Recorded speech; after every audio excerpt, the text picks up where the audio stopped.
أعوذ بالله من الشيطان الرجيم. بسم الله الرحمن الرحيم. Assalamu alaikum wa rahmatullahi wa barakatuh. Today is our 40th and final tradition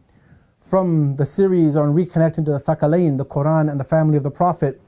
And within these 39 last traditions that we have gone through from the Prophet and his noble family, the immaculate successors, we've seen the importance of the Quran in our lives, taking time, dedicating time to read the Quran,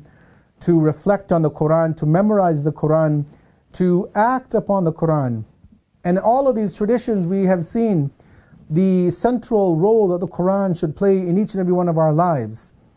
And as we close today, we remind ourselves that let us not limit ourselves and our interaction with the Quran to just a month in the year, in a certain building, in a certain time, in a certain place, but rather that we give the utmost importance to the Book of Allah, that we ensure our spouses, our children, our family are attached to the Quran,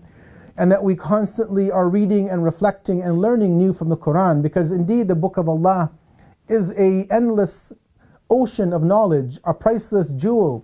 within the teachings that Allah has revealed to all of humanity through His various prophets.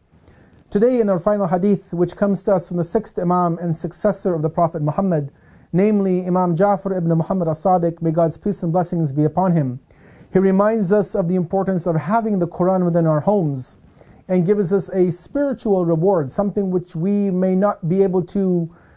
feel or quantify, or which is tangible, of a metaphysical reward promised to those who maintain the Quran within their homes.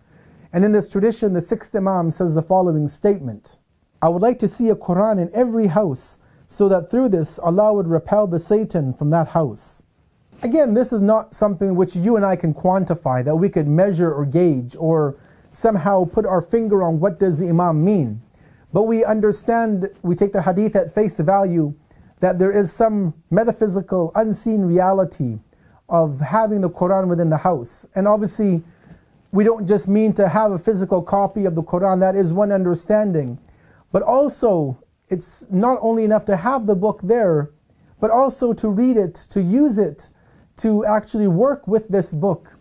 to keep ourselves and our families busy in the recitation, in the memorization, in the understanding, in reflecting on the Quran, so that through this the demonic forces would find no way to enter our homes, because they would realize that this is a family of men and women and children who are dedicating themselves to the Quran, that this is a family whose life is centered around the Quran. This is a family whose every action is done in accordance with the rules of the Quran. And if the devilish forces are to see this, then definitely they will not even try to infiltrate our ranks. They would realize that they are hopeless in their attempts, in their futile attempts to actually dissuade us from the path, because we are sticking firm onto the Quran. And so as we close this last tradition and this session of traditions, we ask our Almighty Creator to give each and every one of us the added ability and love and attraction to the Quran,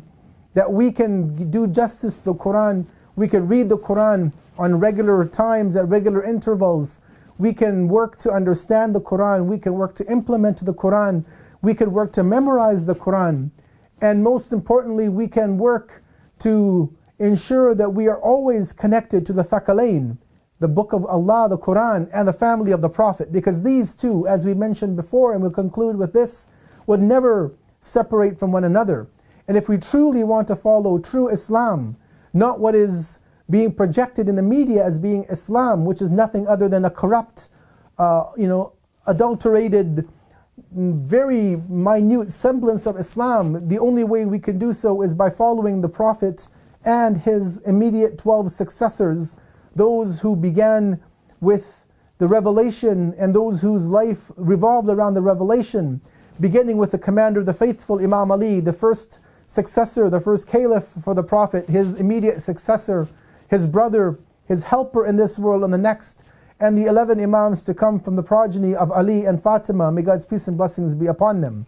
Wassalamu alaikum wa rahmatullahi wa barakatuh.